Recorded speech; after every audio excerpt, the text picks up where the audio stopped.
Kita kenal dengan istilah husnul khotimah dan su'ul khotimah. Bapak Ibu barangkali ya sudah melekat dengan istilah husnul khotimah dan su'ul khotimah. Husnul khotimah itu khatam, tamat, mati yang baik. Su'ul khotimah, mati yang jelek. Dan kita semuanya barangkali juga sering berharap, berdoa semoga kematian kita nanti husnul khotimah. Terus kalau kita punya cita-cita, punya keinginan, punya harapan, ini kalau tidak diikhtiari, dicari, kira-kira ketemu atau tidak? Sering kita itu ingin ketemu dengan husnul khotimah, tetapi kadang keinginan ketemu dengan husnul khotimah itu tidak kita usahakan. Coba umpamanya contoh saja. Contoh, kalau umur sudah semakin tua, kalau di dalam Islam itu Nabi memberitahu umur umat beliau itu 60 sampai 70 rata-rata. Bapak Ibu ada sudah 60?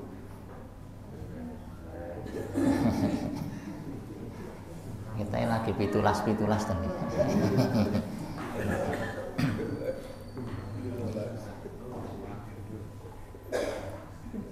Berarti kalau seseorang sudah berusia 60, itu sudah masuk kriteria di dalam Islam, kriteria kematian. Karena Nabi kita sudah memberitahu umur umat beliau itu 60 sampai 70. Nabi itu meninggal usia 60. Itu kalau hitungan syamsiah, hitungan matahari. Kalau hitungan bulan 63.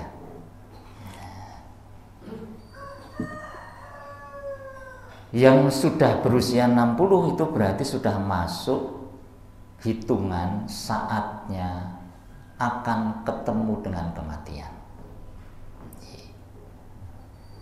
Maka yang sudah 60 ya mestinya yang dia pikir karena akan ketemu dengan kematian, yang dia pikir adalah mencari kematian yang baik. Bukan matinya yang dicari, tetapi kebaikan ketika mati itu yang dicari. Tetapi umumnya manusia, mungkin termasuk kita, ketika umur 60 tahun kok sakit. Ya memang orang itu biasanya itu kalau umur tua itu gandengannya dengan sakit. Gitu. Ya sunatullah, manusia itu semakin tambah umur, semakin tua, sunatullahnya ya saya rusan apa saya ringkih? Saya ringkih. Saya rusan apa saya ngerekoso? Itu gandengannya memang begitu. Maka umur-umur tua itu ya gandengannya ya ciri khasnya ya hampir sama dengan ketika awal datang ke dunia. Ketika kita awal datang ke dunia, ya ringkih, bayi gampang loro. Ya. Bola-bali masuk angin, bola-bali pilek, bola-bali loro ini, bayi ringkih. Maka diman-eman, dijogo.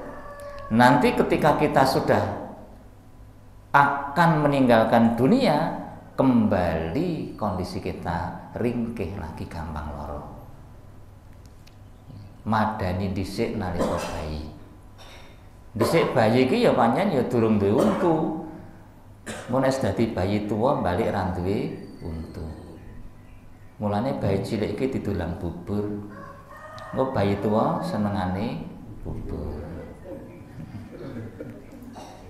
Bayi cilik iki ngompal-ngompol. Adem-adem ngene bayi tuwa yang balik ngompal-ngompol.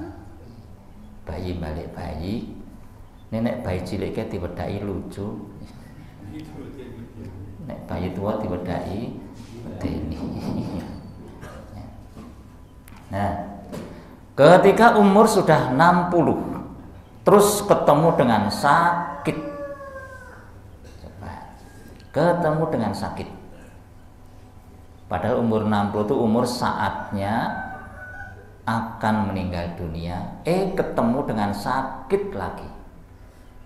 Kira-kira yang disibukkan oleh orang itu, bahkan keluarganya, mereka sibuk untuk mencari husnul khotimah atau sibuk untuk tidak ketemu dengan mati. Ya, jujur mawon. Wis umur wayahe mati, ketemu lara pisan.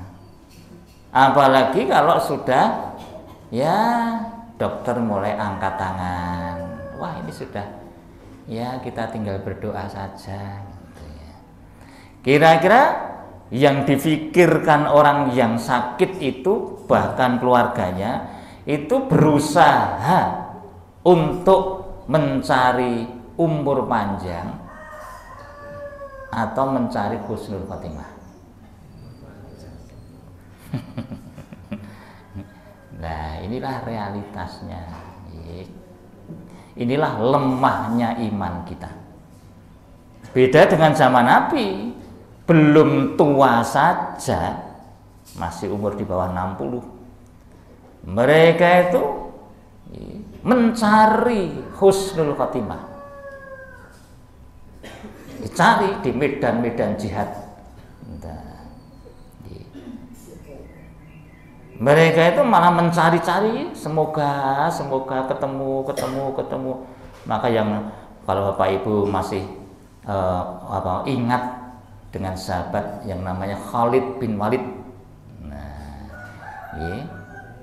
komandan perang Islam yang sangat terkenal, sangat mahir. Hampir semua medan perang dia datangi ketika dia sudah masuk Islam. Apa kata dia ketika dia mau meninggal dunia? Dia sedih sekali. Kenapa? Aku mencari kematian di medan-medan perang kok tidak ketemu. Jadi dia itu kepingin mati syahid. Semua tempat peperangan dia datangi. Ingin apa? Ingin mati syahid husnul khotimah. Kok tidak ketemu dengan husnul khotimah? Matinya di tempat tidur seperti keledai, kata dia. Aku itu mencari kematian di medan jihad kok tidak ketemu.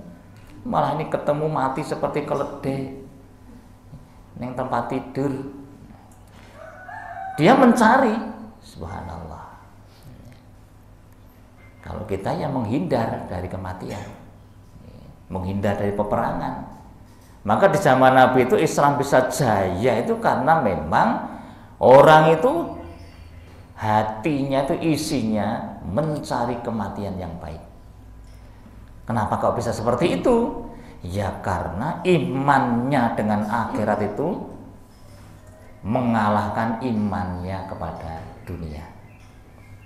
Maka salah satu kematian yang jelek, kata Imam Ghazali, adalah orang yang ketika mati cintanya dengan dunia mengalahkan cintanya akhirat. Itu tanda dia akan mati jelek. Apakah mati jelek itu? Apa mati ning orang wedaan? Rupanya elek. Mati yang jelek itu mati yang mengantarkan dia ketemu dengan siksa. Kalau ulama namanya Siddiq Hasan Khan itu merinci ada 4 hal yang disebut mati jelek. Ciri-ciri orang mati jelek ini penyebabnya 4 hal, kata beliau. Ini kalau diringkes Imam Ghazali hanya 2. Kalau beliau merinci lagi menjadi 4. Orang disebut mati yang jelek adalah orang yang pertama akidahnya rusak. Ini dipastikan dia akan ketemu siksa. Yang kedua, orang yang mati jelek adalah orang yang ketika mati masih melakukan dosa besar, entah riba, entah zina, entah korupsi, entah durhaka kepada orang tua, memutus silaturahmi, itu dosa-dosa besar. Minuman keras, di mana sono itu ketika bulan apa itu ya, lumba mabuk. Ngedan. Jadi jor-joran okeh-okeh lah ngombe. Mati kabeh bano. Itu sudah suul khotimah. Mati dalam keadaan mengerjakan dosa besar, belum tobat. Yang ketiga, orang yang ketika mati itu terkena fitnah. Apa itu fitnah? Ujian, cobaan, tipuan.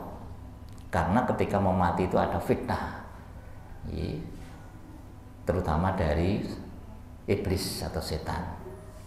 Yang keempat, orang su'ul khotimah ketika matinya itu hatinya, isi hatinya, cintanya dengan dunia mengalahkan cintanya dengan akhirat. Itu juga akan ketemu su'ul khotimah. Nah, kalau kita mau menerangkan merinci 4 ini, subhanallah sekalian. Tapi kita tidak membahas itu secara rinci. Kita terangkan saja semangat untuk mencari husnul khotimah. Karena rata-rata kita itu biasanya semangatnya semangat mencari umur panjang, bukan semangat mencari husnul khotimah. Padahal umur panjang itu bisa dicari napa mboten? Bisa carikan. Qur'annya surat Al-An'am ayat 34. Walikuli umatin ajal.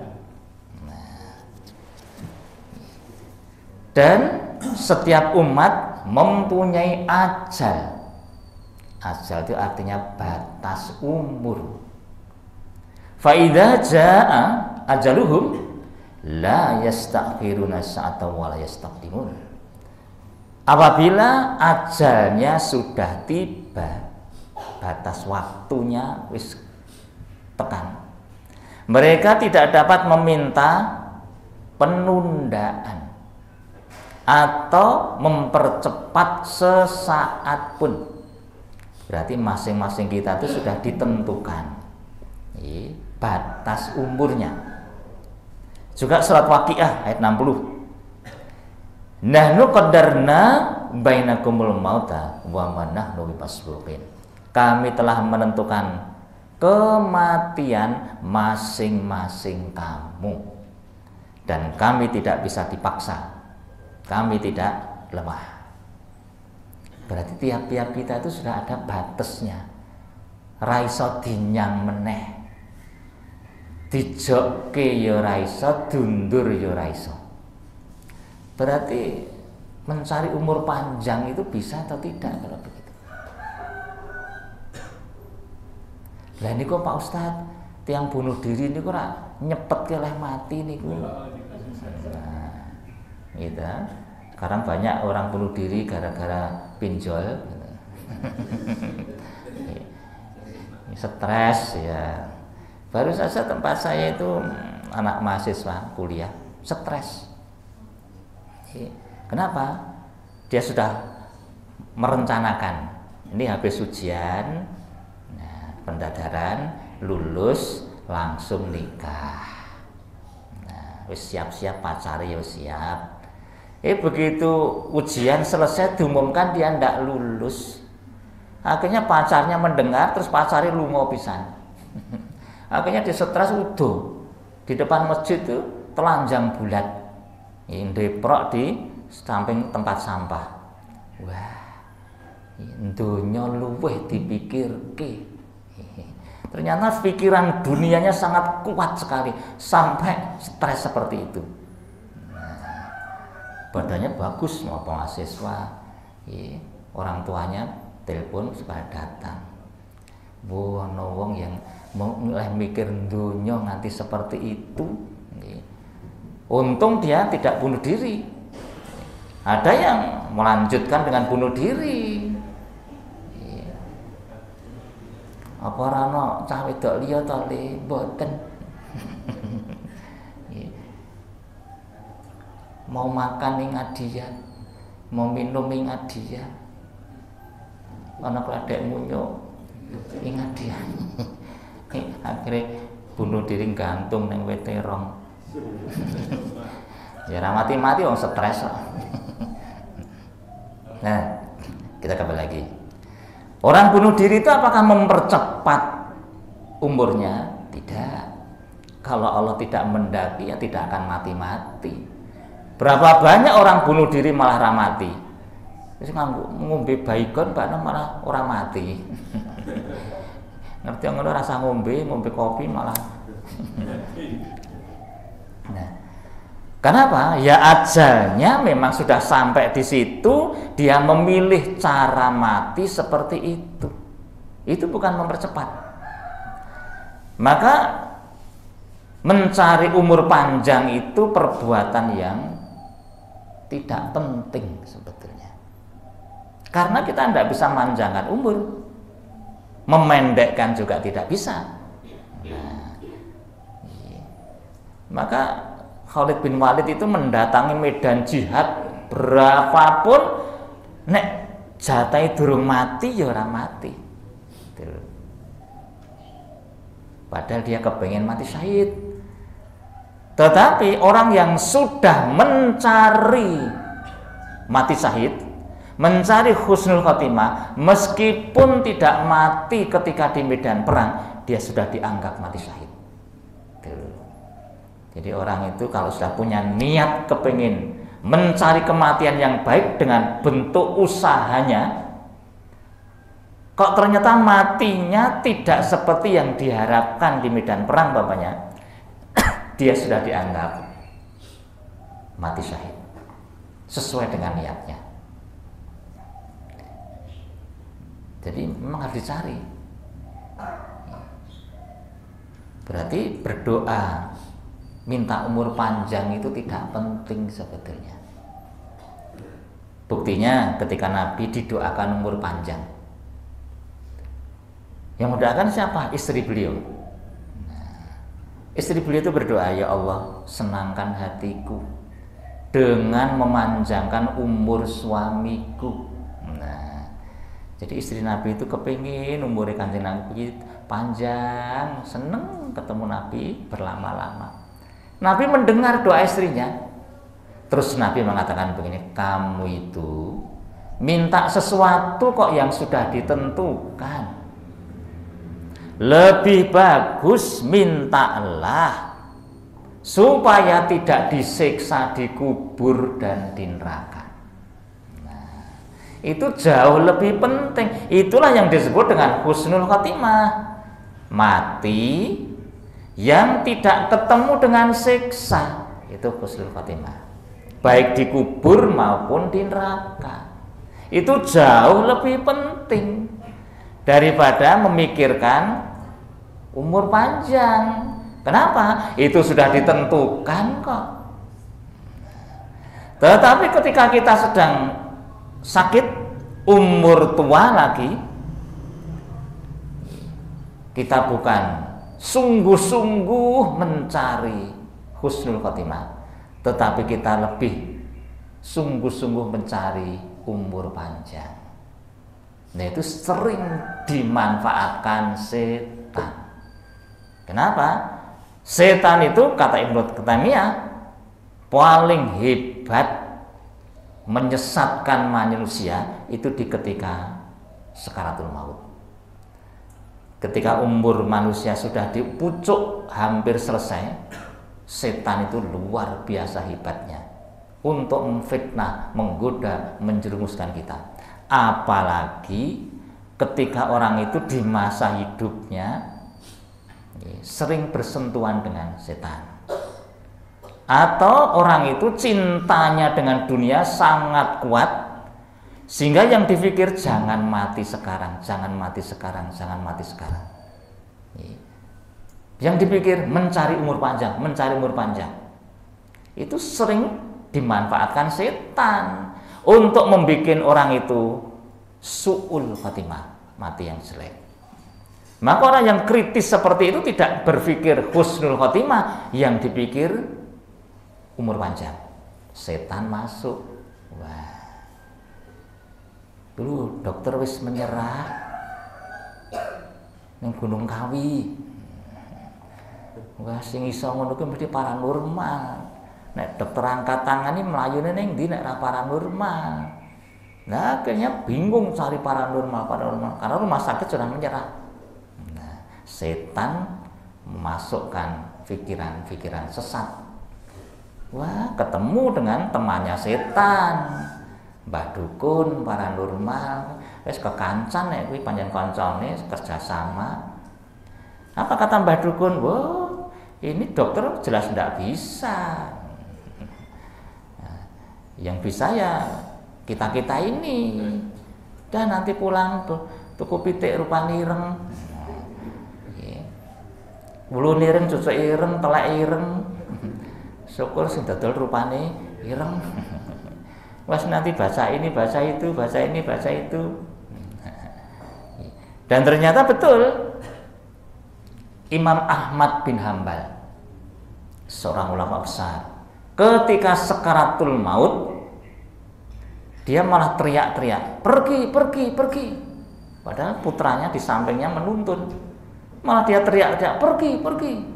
Begitu dia sadar, ditanya, ada apa Pak? Kok teriak-teriak pergi? Setan berdiri di ujung kakiku, menggigit jari, terus membujuk-bujuk aku supaya ikut dengan ajaran dia, ikut dengan agama ini, agama itu. Maka saya perintahkan pergi. Wah, setan itu bisa memfitnah. Maka kadang setan itu memperlihatkan diri dalam wujud-wujud yang kita cintai. Simbah kita, ustadz kita. Untuk apa? Menasihati kita supaya ikut dengan dia. Padahal itu nasihat yang menyesatkan. Contoh, tetangga saya sendiri, itu dia seorang ketua takmir lama sekali. Orangnya baik, sosialnya luar biasa, bahkan pendiri dari masjid itu. Ketika sakit menjelang meninggal dunia, bawa ke rumah sakit, saya dengar pindah-pindah terus kamar rumah sakitnya itu. Di Sarjito itu dia minta pindah tempat, pindah tempat, pindah tempat. Kenapa?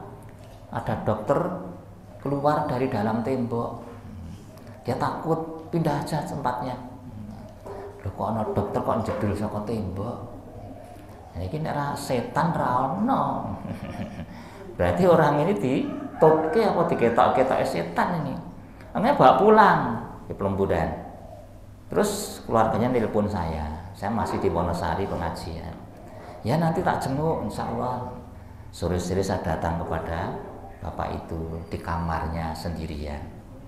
Dia cerita, saya itu didatangi orang putih-putih. Kok putih-putih ki ibu-ibu kok ya? Kiruko. Terus dia bilang, apa kata orang putih-putih itu? Semua agama itu sama saja.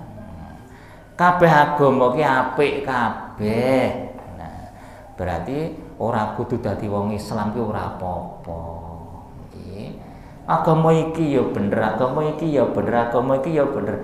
Wo, bapak ini mau difitnah ini, dijerumuskan ini, supaya ragu dengan Islamnya, supaya kalau diajak untuk ke agama lain dia enteng. Karena apa? Semua agama itu benar semuanya, baik semuanya.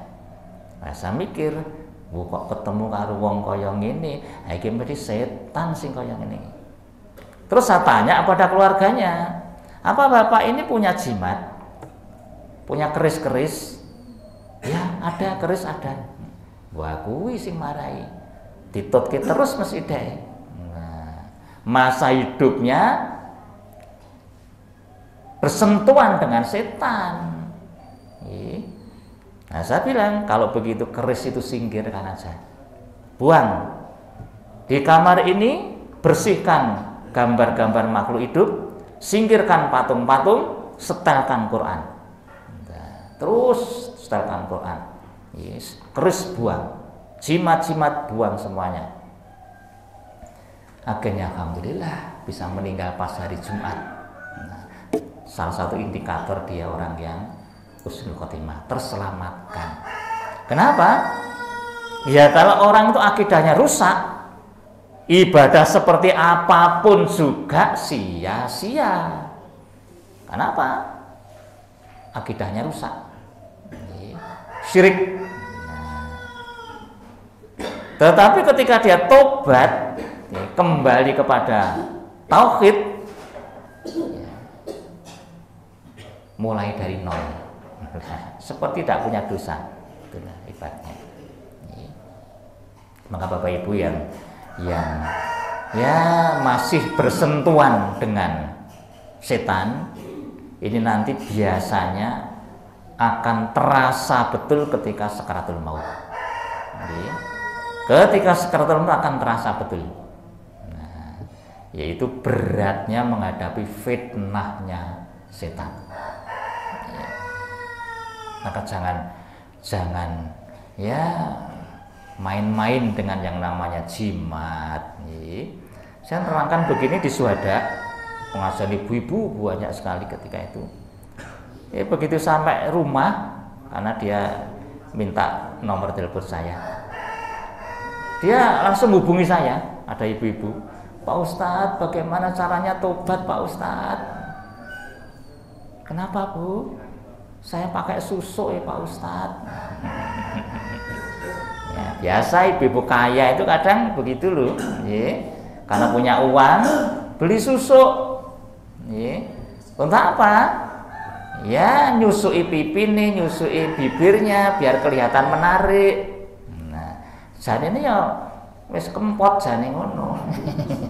Ini mergo ana susuke sing mandeng dadi ketok ayu. Wah, iki kerjasama dengan setan ini namanya. Ya barangkali khawatir kalau suaminya nengok orang lain, ya dia deg-degan, ya kembah dukun minta susu, ya terus ditempel ke neng pipi, neng irung, neng lambe, bojone nek ndeleng seneng terus. Nah, wah dia ketakutan. Nah, nanti kalau mau meninggal baru kroso fitnahnya hebat sekali, susah untuk dituntun la ilaha illallah. Kenapa? Setannya lebih kuat. Nah, dia ketakutan sendiri. Terus tobatnya gimana Pak Ustadz, ini sudah terlanjur pasang susu. Wah, nah aku duit tak susu ya. Ya, jenengan harus pertama kapok betul minta ampun kepada Allah, keluarkan susuknya. Nah, gimana cara mengeluarkannya? Lah itu setan yang nempel itu yang minta kepada tim-tim ruqyah untuk mengeluarkan susuk panjenengan. Di televisi kan, di YouTube banyak sekali itu. Bisa dihubungi, itu membantu orang-orang yang mau tobat, kapok dengan kesirikan, mengeluarkan susuknya, jimatnya dan seterusnya. Kalau tidak begitu, berat. Jenengan sudah kerjasama lama sekali, terus tebus dengan amal-amal besar, tobat ya, di depan Ka'bah, sedekahkan harta dan seterusnya, tunjukkan betul-betul di depan Allah, Bapak jenengan tobat. Kalau tidak begitu berat. Wah, ini hati-hati ibu yang banyak uang ya. Karena zaman sekarang memang godaan wanita juga hebat, suami kadang tengok kanan tengok kiri. Banyak ibu-ibu kaya itu ya golek susu, men suaminya seneng terus dengan dia. Jadi, nah, aslinya ya panjenengan kempot jane asli. Keluarkan. Termasuk ketika zaman susah seperti ini, orang tidak betah dengan kemiskinan, cari pesugihan. Akhirnya duwe tuyul, dagangane laris. Lah, kanca-kanca niki wetengen do nesu kabeh. Nggon aku ra payu gara-gara ana wong duwe tuyul. Pun ngoten to, Bu, jatah rezeki piyambak-piyambak. Tuyul niku makhluk halus, kok jenengan kok nuduh mekaten apa pirsa? Nggih saged. Niku malam Jumat mboten nate medal. Berarti nyusoni. Berarti jenengan inceng. Ya itulah. Maka yang pertama memang rusak akidah. Rusak akidah itu bisa mempertemukan dengan su'ul khotimah. Yang kedua memang fitnah. Ya, menjelang meninggal dunia itu ada fitnah, tipuan, godaan dari setan. Ya, maka kita diberi doa Nabi, Allahumma inni a'udzubika min adzabi jahannama wa min adzabil qabri wa min fitnatil mahya wal mamati wa min syarri fitnatil masiihid dajjal. Nah, apalagi kematian itu ada sekaratnya, sakit yang membuat akal kadang tidak sadar, ya, tambah ada godaan pisan. Kita kembali lagi. Maka doa dari istri Nabi tadi, Maimunah istri Nabi itu, diprotes oleh Kanjeng Nabi. Kamu itu minta sesuatu kok yang sudah ditentukan. Ketahuilah, kata Nabi, rezeki dan umur itu sudah ditentukan. Berarti kita tidak bisa marry dengan umurnya orang lain. Juga sebetulnya tidak bisa marry dengan rezekinya orang lain sebetulnya. Nah, tidak usah iri dengan jatahnya orang lain. Jauh lebih bagus kalau kamu itu minta untuk tidak disiksa di kubur maupun di neraka. Itu namanya mencari husnul khotimah. Barang yang tidak dicari, bagaimana mau ketemu? Mencari saja kadang tidak ketemu, apalagi tidak mencari. Padahal rata-rata kita itu semangat mencari umur panjang dibanding semangat mencari husnul khotimah. Contoh umpamanya ketika COVID-19, penyakit COVID-19 itu yang diserang bagian nafas, paru-paru, gitu. Dan itu tergolong wabah. Ada dua hadis. Pertama, barang siapa mati karena wabah, itu dia mati syahid husnul khotimah. Yang kedua, barang siapa mati diberi sakit di bagian paru-paru, pernafasan, maka dia dimatikan dalam keadaan husnul khotimah. Nah, berarti kematian COVID itu sebetulnya kematian membak berkah. Maka Nabi itu ketika diberitahu tentang wabah, apa kata Nabi? Kamu jangan menjelek-jelekkan penyakit. Itu menjadi rahmat bagi orang beriman. Nah, kenapa? Menyebabkan orang jadi husnul khotimah. Tapi kita dengan COVID benci napa tresno?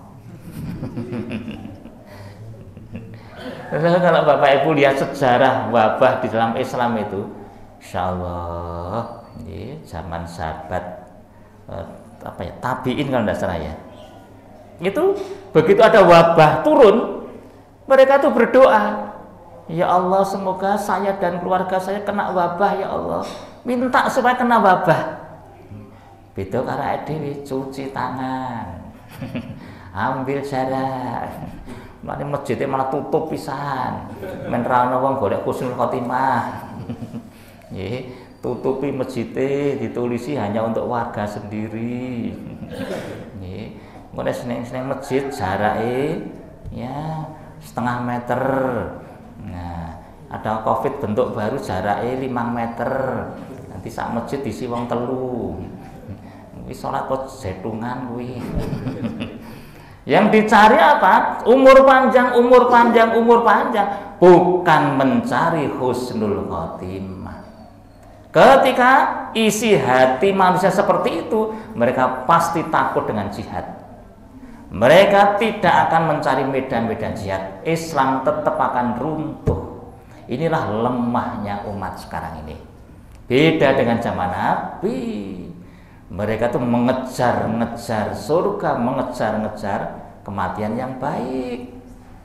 Nabi mengumumkan, apabila satu rumah tangga laki-lakinya 2, 1 yang pergi ke medan jihad, 1 yang menjaga keluarga. Nah, tidak boleh pergi perang semuanya. Diumumkan itu. Maka dalam sirah dijumpai satu keluarga laki-lakinya 2. Yang satu bapak yang sudah tua, yang satu anaknya yang masih remaja. Akhirnya diputuskan salah satu yang pergi ke medan jihad.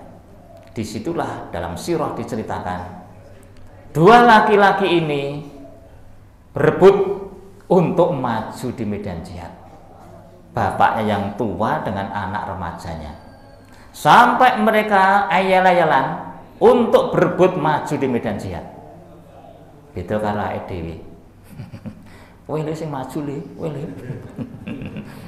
Zaman ini rebutan, aku yang maju. Bapaknya ndak mau, bapakmu sudah tua, ingin mencari surga, berikan ini kepada bapakmu. Tidak bisa Pak. Akhirnya 2 orang itu undian. Nah, dia pingsut. Nah, ya menadil ganjil ping 3. Pingsut ping 3 sing menang anake terus. Acah cilik pinter pingsut, wong tua hapus sih wae.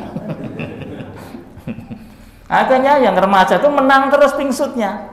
Dialah yang akan maju di medan jihad. Apa kata bapaknya? Wahai anakku, bapakmu ini sudah tua. Ya, sudah tidak lama di dunia. Kamu yang masih remaja jaga keluarga. Jaga ekonomi keluarga, bapakmu sudah tua, ingin ketemu dengan surga. Apa kata anaknya? Wahai ayahku, terus yang menang pingsut tak nggih kula. Kalau yang bapak minta itu bukan surga, aku pasti memberi kepada engkau ya ayah. Tetapi yang engkau minta itu surga ya ayah.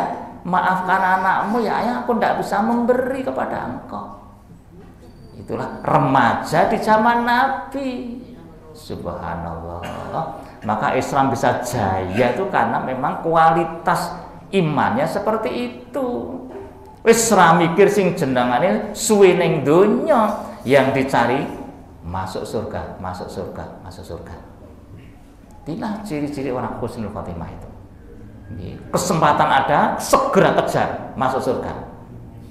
Sampai Nabi itu mengatakan, seandainya aku diizinkan untuk berada di pasukan paling depan, Aku kepengen di depan terus, kepengen ketemu mati, itu. Tapi aku tidak diizinkan di pasukan paling depan. Nabi harus di belakang, dilindungi oleh para sahabat. Umar bin Khattab radhiyallahu ketika sudah jadi khalifah, Nabi meninggal diganti Abu Bakar. Nabi Abu Bakar meninggal diganti Umar. Nah, Umar itu berdoa. Beliau kedudukannya di Madinah, kota suci kedua.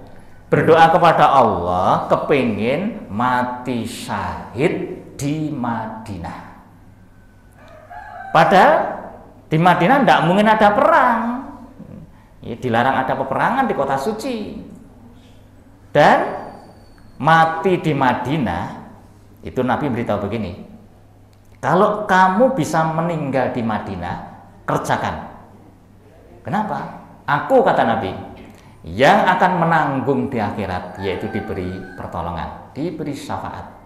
Karena Madinah itu kota Nabi yang sudah dapat doanya Nabi. Kalau kamu bisa meninggal di Madinah, kerjakan. Bahkan kalau kamu sakit di Madinah, padahal Madinah itu sudah ada penyakit, sudah kena doanya Nabi. Nah, kalau ada orang sakit di Madinah, Nabi akan ganti dengan syafaat di akhirat. Maka kalau saya sakit di Madinah itu batin, wah, muka-muka sok diparingi syafaat.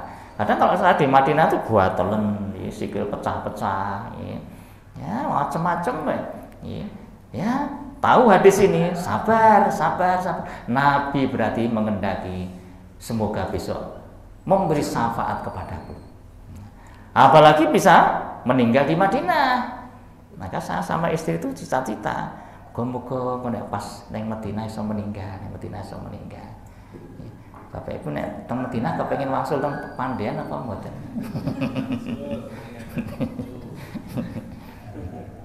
Umar berdoa begitu, pengen mati di Madinah akan dapat pertolongannya Nabi. Yang kedua, tidak sembarangan mati syahid. Padahal mati syahid itu tidak mungkin terjadi di Madinah karena tidak ada peperangan. Kok dikabulkan oleh Allah? Ketika sedang ngimami, ada musuh datang ke Madinah, menyelinap di barisan shaf sholat. Nah, imamnya Umar sedang ngimami, tusuk dari belakang oleh musuhnya.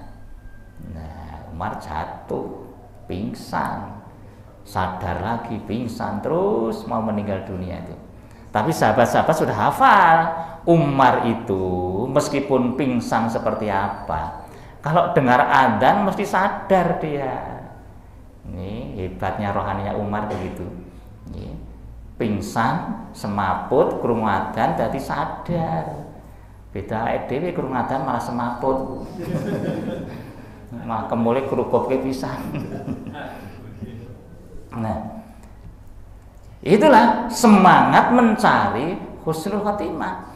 Orang yang semangat seperti ini mencari, ya akan ditolong oleh Allah untuk mendapatkannya. Itu surat apa? Surat 69 ya, surat ayat terakhir itu ya. Barang siapa bersungguh-sungguh, maka Allah akan menolong dia. Nah, sementara ini kegiatan kita itu lebih sungguh-sungguh mencari umur panjang dibanding sungguh-sungguh mencari husnul khotimah, sehingga akhirnya umat ini lemah, yang jihad tidak banyak, yang ingin korban nyawa untuk agama tidak banyak, apalagi korban harta. Akhirnya Islam menjadi lemah, beda dengan zaman Nabi. Maka kalau kita kepingin ketemu dengan husnul khotimah, ya harus sungguh-sungguh mencari dengan cara namanya sungguh-sungguh, jahadah, jihad, kurban harta dan nyawa. Sungguh-sungguhlah mengorbankan apa saja supaya dipertemukan dengan husnul khotimah. Insya Allah nanti dengan waktu kita akan lanjutkan merinci tentang 4 kriteria orang-orang yang ketemu dengan su'ul khotimah: rusak akidah, terkena fitnah, Seperti apa fitnah kematian itu seperti apa toh? Yang ketiga, orang yang masih bersentuhan dengan dosa-dosa besar. Yang keempat, orang yang cintanya dengan dunia melebihi cintanya dengan akhirat. Tempat yang akan didatangi tidak lebih dicintai daripada tempat yang akan ditinggal pergi. Nah, ibaratnya anak kos mau dipanggil pulang ke kampung halaman oleh orang tuanya, lebih seneng dadi cah kos tinimbang bali ning omahe. Nah, kita kontraknya di dunia sudah mau selesai. Luwih kerasa neng donya tinimbang neng alam kubur, neng alam akhirat. Lebih membangun dunianya daripada membangun akhiratnya. Ini akan ketemu dengan su'ul khotimah. Meskipun orang seperti ini masih bisa masuk surga, tetapi dia ketemu dengan siksa dahulu. Insya Allah lain waktu kita bisa perdalam 4 ciri itu yang disebutkan dalam bukunya Siddiq Hasan Khan. Dan itu kalau Imam Ghazali hanya meringkes 2 saja, yaitu rusak akidah dan lemah iman. Demikian Bapak sekalian, ada yang mau ditanyakan? Monggo ingkang badhe pados husnul khotimah.